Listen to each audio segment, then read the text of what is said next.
यार मैं तो काफी थक गया हूँ। मैं तो चला सोने के लिए और सुबह मुझे 10 बजे से पहले उठा मत देना। मैं भी बस कपड़े बदल लूं, फिर सोने ही आ रही हूँ। रुचिका कपड़े बदलकर थोड़ी देर अपने कमरे की बालकनी पर आ जाती है और देखती है कि उसके पड़ोस वाले घर के बंद के कमरे की खिड़की के अंदर हल्की हल्की रोशनी दिख रही है। अरे ये घर तो काफी समय से बंद है ना, तो ये रोशनी कैसी आ रही है? रुचिका शादी से आने की वजह से काफी थकी होती है, इसलिए वो ज्यादा न सोचते हुए जाकर सो जाती है। एक दिन जब रुचिका थोड़ी देर के लिए अपने घर के सामने वाले पार्क में आती है तो अरे कल फिर से उस बंद वाले घर से अजीब अजीब आवाज आ रही थी, मानो जैसे अंदर बैठकर कोई मंत्र पढ़ रहा हो। और मैंने तो कई बार वहां से रोशनी भी आती देखी है। वो घर तो सालों से बंद है। सुना है उस घर के मालिक कहीं बाहर रहते हैं। कहीं कोई चोर वगैरह तो नहीं आता? कोई चोर आएगा भी तो चोरी करके चला जाएगा ना, और खाली घर में वो क्या ही चोरी करेगा। ये तो उसी घर की बात कर रहे हैं जिसकी मैंने कल लाइट आती देखी थी। अक्सर लोगों को उस बंद घर से अजीबोगरीब आवाज, रोशनी जैसी चीजें दिखती हैं। इसी तरह एक दिन आज तो कुछ ज्यादा ही शॉपिंग कर ली हमने। मैं तो काफी थक गई हूँ। मुझे लगा ही नहीं था कि हम आते आते इतना टाइम हो जाएगा। वैसे बहू प्यास के मारे गला सूख रहा है। अगर एक ग्लास नींबू पानी मिल जाता तो सही रहता।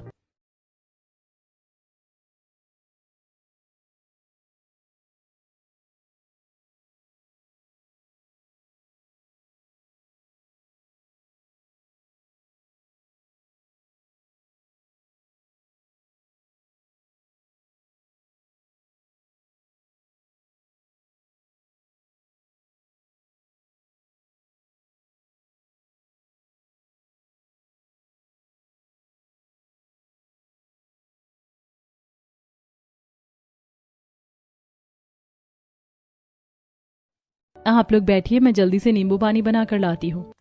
रुचिका जैसे रसोई में जाती है तो देखती है कि रसोई में खड़ी प्रेरणा दूध के गिलास में कुछ मिलाती है। और जैसे वो रुचिका को देखती है वो एकदम से घबरा जाती है। मेरे ख्याल से आपने कुछ दूध में मिलाया ना? मैं दूध में क्या मिलाऊंगी? तुम भी ना। प्रेरणा दूध का गिलास लिए जल्दी से अपने कमरे में आ जाती है और जैसे ही आशीष वो दूध पीता है तो एकदम से उसका सिर घूमने लगता है और वो बिस्तर पर पड़ते ही सो जाता है। अब तो बस आधी रात होने का इंतजार है। आधी रात होते ही प्रेरणा अब अपने अलमारी के अंदर से एक थैला निकालती है, जिसे लेकर वो घर के पीछे के दरवाजे से उसी पड़ोस वाले घर में जाती है जो सालों से बंद था। वहां जाती प्रेरणा उस थैले के अंदर से अपनी काली साड़ी, काली चूड़ियां, काली बिंदी और साथ ही काले रंग का सिंदूर निकालती है और वो सब कुछ पहनकर तैयार हो जाती है। तो वहीं उस घर के एक कमरे में पूरा काली विद्या से जुड़ा हुआ सामान था। मुर्दे की मुंडी, नींबू, गुड़िया और एक हवन कुंड भी होता है, जिसे जलाकर प्रेरणा बैठ जाती है और अब मंत्र फूंकने लगती है। ओम भट्ट स्वाहा, ओम भट्ट स्वाहा।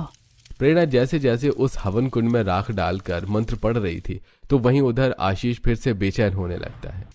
अपने पति को अपना दीवाना रखने के लिए हर रोज मुझे ये क्रिया करनी पड़ती है।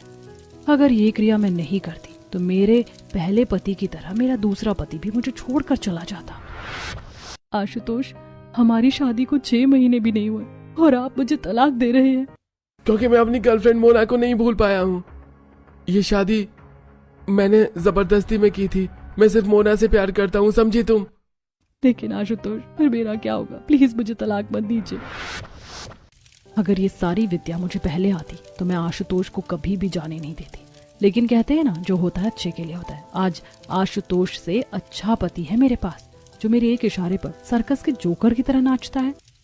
प्रेरणा की आशीष से ये शादी दूसरी शादी थी। 12 साल पहले प्रेरणा के घर वाले उसकी शादी एक आशुतोष नाम के लड़के से करवा देते हैं, लेकिन शादी के 6 महीने के अंदर ही आशुतोष अपनी एक गर्लफ्रेंड के चलते प्रेरणा को तलाक दे देता है। और जब प्रेरणा की शादी आशीष से होती है तो अपने वही पुराने डर की वजह से प्रेरणा अब आशीष पर काला जादू करती है, जिससे चलते आज शादी के 11 साल के बाद भी आशीष प्रेरणा का दीवाना था। अपनी सारी काली विद्या पूरी करके प्रेरणा अब दोबारा अपने पुराने कपड़ों में आ जाती है और उसी पीछे के रास्ते से वापस घर में आ जाती है और इसी तरह ये सिलसिला चलता रहता है। अरे आपका तो रोज का नाटक हो गया। जाइए, मुझे नहीं करनी आपसे बात। प्रेरणा, तुम मुझसे गुस्सा क्यों हो रही हो? तुम जानती हो ना कि मैं तुमसे बिना बात करे बगैर नहीं रह सकता। मुझे माफ कर दो। आशीष हाथ जोड़कर प्रेरणा से माफी मांगने लगता है कि तभी संगीता रुचिका के साथ उनके कमरे में आती है और ये सब देखकर, ये सब क्या हो रहा है? और तू बहू के सामने हाथ क्यों जोड़ रहा है? माना तुम दोनों पति पत्नी की लड़ाई है, लेकिन इस तरह हाथ जोड़ना ये थोड़ी ना सही लगता है। आप जाइए, ये मेरा और प्रेरणा का मामला है। गलती मेरी है और प्रेरणा मुझे सही चीज के लिए ही बोल रही है।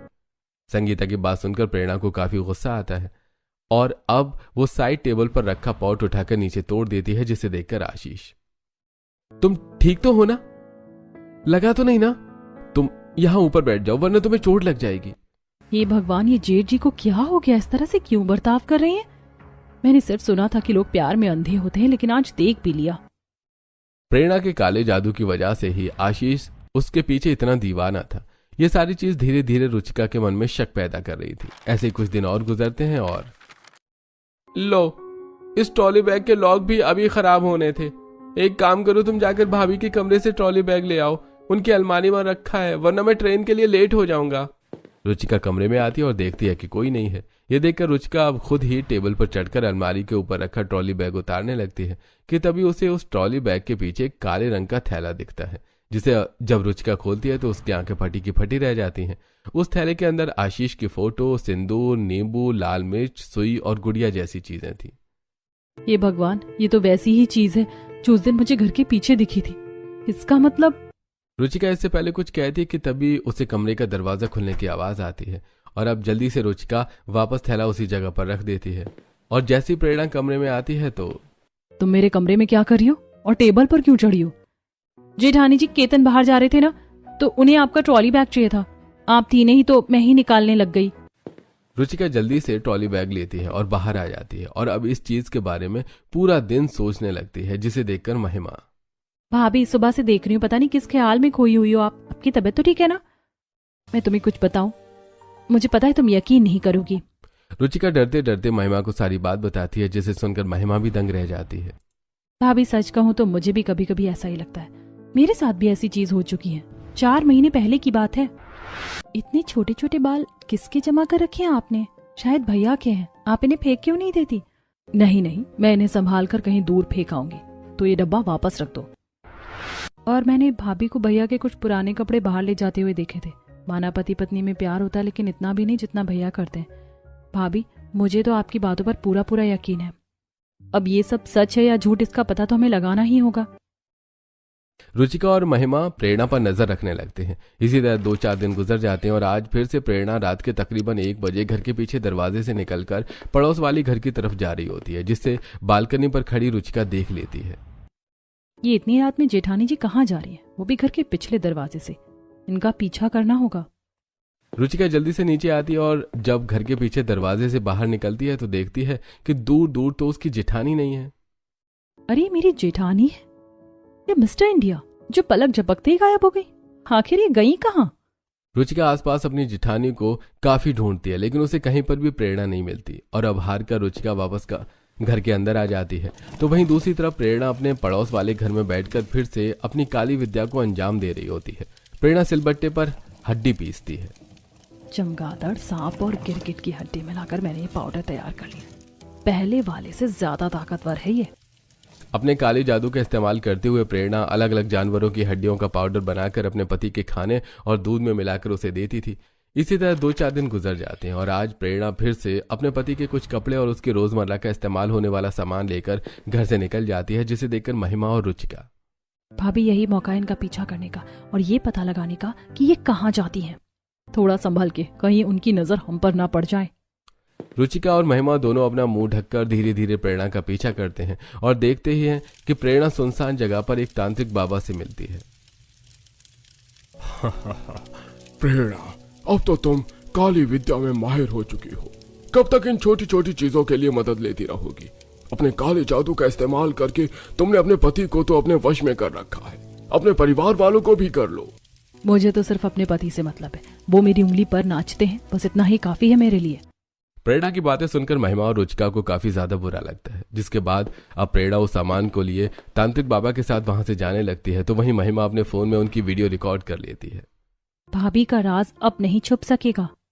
महिमा की रिकॉर्ड की हुई वीडियो रुचिका घर जाकर सबको दिखाने ही वाली थी कि इससे पहले रुचिका की तबीयत खराब हो जाती है और वो बेहोश हो जाती है और डॉक्टर के चेकअप करने पर घर में सबको पता चलता है कि रुचिका प्रेग्नेंट है।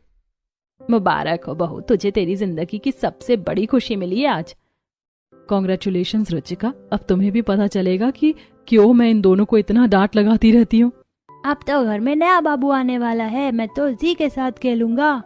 सभी लोग रुचिका की प्रेगनेंसी की वजह से काफी ज्यादा खुश होते हैं, तो वहीं अकेले में रुचिका और महिमा। भाभी, ऐसी हालत में अगर आप घर वालों के सामने प्रेरणा भाभी की सच्चाई लाई तो काफी बड़ी प्रॉब्लम हो सकती है। वो आप पर भी तो काला जादू कर सकती हैं और इस वक्त तो आपकी हालत भी ठीक नहीं है। वही तो महिमा, पहले तो सिर्फ मुझे जेठ जी की फिक्र थी, लेकिन अब अपने होने वाले बच्चों की भी है। हमें कोई ना कोई दूसरा रास्ता ढूंढना ही होगा। महिमा और रुचिका काफी दिनों तक इस समस्या का इलाज ढूंढते हैं और आखिरकार उन्हें एक सिद्धि बाबा का पता चलता है, जिसे मिलकर वो अपनी सारी परेशानी उन्हें बताते हैं। बाबा, आप ही हमारी परेशानी का कोई इलाज बताइए। हम क्या करें, कुछ समझ नहीं आ रहा। जैसे फिल्मों में होता है वैसे ही आप आकर हमारे घर से उन्हें दूर कर दीजिए ना। बेटा, बनावटी और असलियत की दुनिया में काफी फर्क होता है।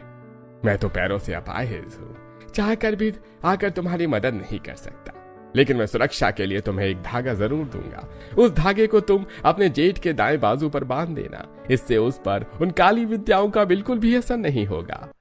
सिद्ध बाबा के दिए हुए धागे को लेकर रुचिका और महिमा घर आ जाती हैं, और जब घर पर प्रेरणा नहीं होती तो रुचिका सीधा आशीष के पास जाती है। मैं मंदिर गई थी, वहां पर बाबा ने मुझे धागा दिया है। इसे पहनने के बाद आपके कामों में जितनी भी रुकावट आ रही है ना, वो सब ठीक हो जाएगी। लेकिन मैं इन चीजों को नहीं मानता। अरे भैया, पहन लीजिए ना। वैसे भी आप मुझे अपनी छोटी बहन मानते, अपनी छोटी बहन की इतनी बात नहीं मानेंगे। अब रुचिका आशीष के दाएं बाजू पर धागा बांध देती है, और रात में जब प्रेरणा आशीष के पास आती है और जैसे ही उसके दाएं हाथ को छूती है तो उसे जोरदार करंट लगता है और वो एकदम से पीछे हो जाती है, जिसे देखकर आशीष, अरे प्रेरणा, क्या हुआ तुम्हें? अचानक से झटका कैसे लगा? बस ऐसे ही। वैसे आशीष जी, आपने अपने दाएं बाजू पर कुछ पहना है क्या? हाँ, वो रुचिका मंदिर गई थी ना, तो वहीं से मेरे अच्छे काम की मन्नत के लिए धागा लेकर आई थी, उसी ने बांध दिया।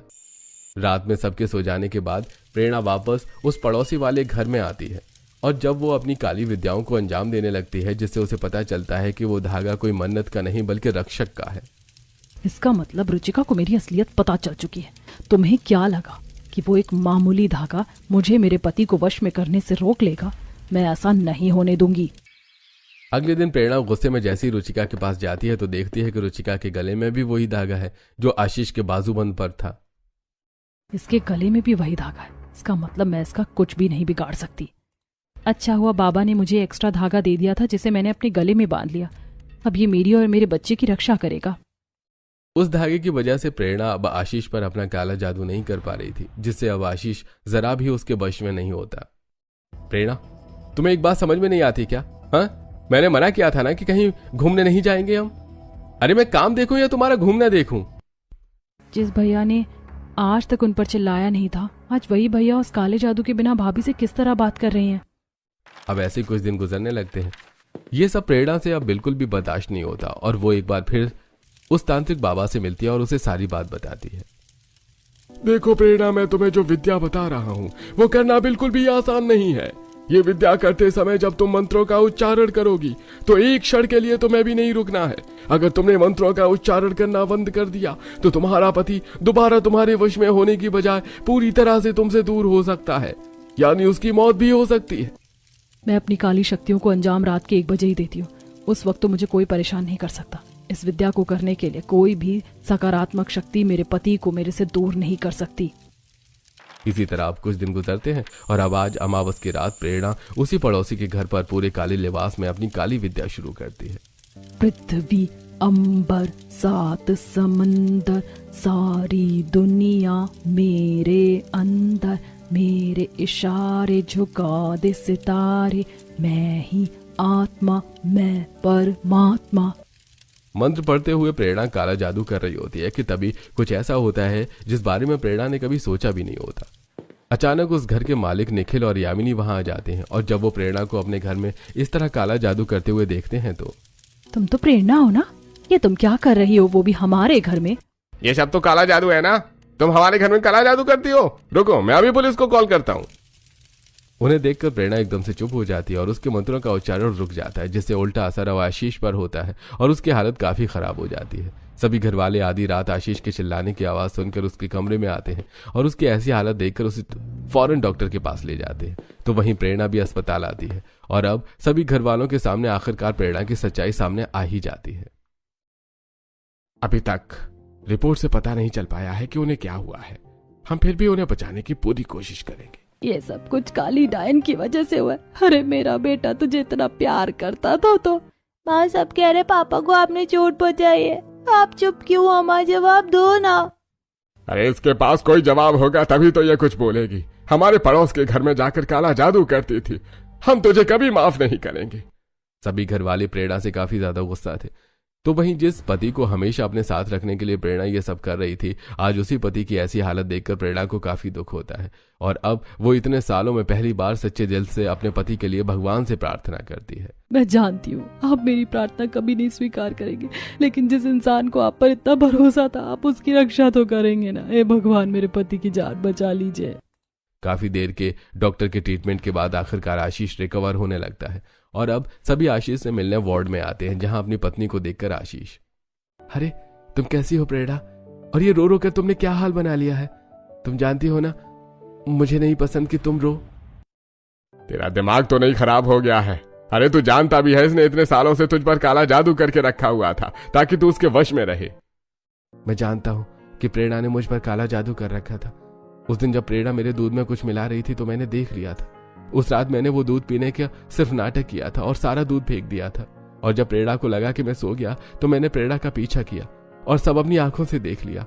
मैं तो बस यही चाहता था कि प्रेरणा मुझे खुद सच्चाई बताए। प्रेरणा आखिरकार तो मैं क्यों ऐसा किया? मैं तुमसे इतना प्यार तो करता हूँ। आप तो जानते हैं कि मेरी पहली शादी सिर्फ 6 महीने के अंदर ही टूट गई। उस आदमी ने किसी और लड़की के लिए मुझे तलाक दे दिया। आपसे शादी करने के बाद शुरुआत में सब कुछ ठीक रहा, लेकिन आपको वो अपनी सहेली पूजा याद है? आप उससे कितना घुलते मिलते थे। इसी इनसिक्योरिटी की वजह से मैं डरने लगी और मैंने ये कदम चुना। प्रेरणा वो सिर्फ मेरी एक अच्छी दोस्त थी और अब तो मुझे सालों हो गए हैं उससे बात करे। सिर्फ 11 साल ही तो क्या, अगर 11 जन्म भी होगा ना तो भी मैं तुमसे उतना ही प्यार करूंगा जितना आज करता हूँ। मेरा प्यार पाने के लिए तुम्हें काले जादू की कोई जरूरत नहीं है। मुझे माफ कर दीजिए, मुझसे बहुत बड़ी गलती हो गई। आशीष के समझाने पर अब सारे घर वाले भी प्रेरणा को माफ कर देते हैं। तो वहीं अब यामिनी और निखिल भी प्रेरणा पर कोई केस नहीं करते और ऐसे ही कुछ दिन गुजर जाते हैं। देखो मैं तुम्हारे लिए क्या लेकर आया हूं। जिस तरह से ये गजरे खुशबू से महक रहे हैं ना, उसी तरह से हमारा प्यार भी हमेशा महकता रहेगा। मैं बहुत खुश नसीब हूँ कि मुझे आप जैसा जीवन साथी मिला। आशीष खुद प्रेरणा के बालों में गजरे लगाता है और अब वो दोनों एक दूसरे का हाथ पकड़े बाहर घूमने के लिए चल जाते हैं। तो वहीं दूसरी तरफ ये देखो मैं तुम्हारे लिए क्या लेकर आया हूँ। तुम्हें ऐसी डिजाइन की सोने की चेन चाहिए थी ना? लेकिन आपने तो कहा था कि जब मेरा जन्मदिन होगा तब आप मुझे ये गिफ्ट करेंगे। हाँ लेकिन मैंने उससे पहले ही दे दी। कहीं तुमने भी भाभी की तरह मुझ पर काला जादू कर दिया तो? अच्छा जी, लेकिन वैसे आइडिया इतना बुरा नहीं है। रुचिका की बात सुनकर केतन हंसने लगता है। अब दोनों ही देवरानी जेठानी अपने अपने पति के साथ हंसी खुशी रहती हैं और बिना किसी काले जादू के ही उनके पति उनसे दीवानों की तरह प्यार करते हैं।